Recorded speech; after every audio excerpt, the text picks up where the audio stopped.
इधर वाले भैया बोलो सच्चे दरबार की क्या बात। चलिए महादेव को बुलाते हैं दरबार में और कहना है क्या।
शंकर भगवान की और जितनी माताएं लोग उठा के दोनों हाथ और ताली बजा के कैसे कि महादेवा तेरा डमरू डम डम डम डम बजता जाए रे महादेवा तेरा डमरू डम डम डम डम बजता जाए रे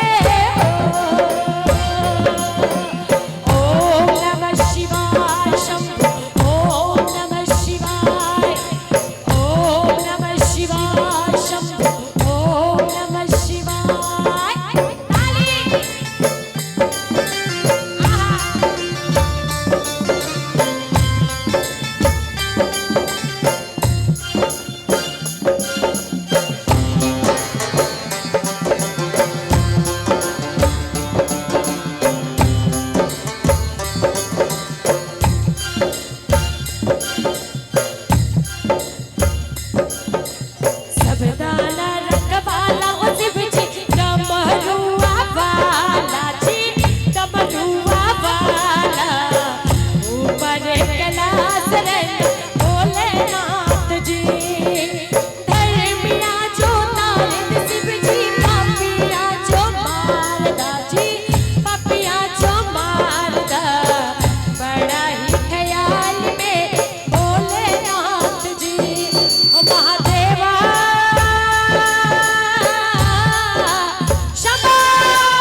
खास करके ये लाइन इस गाने की सबसे फेमस लाइन है। तो कितनों को आता है जरा हाथ उठा के बताइए तो। और सारे कोई गाएंगे मेरे साथ क्या कि मेरा भोला है हो करता नंदी की शंभू कि शंकर। उठाइए सारे हाथ एकदम लंबे लंबे, जितनी माता में उड़ा दो हाथ और मीठी मीठी ताली के साथ कैसे कि मेरा भोला है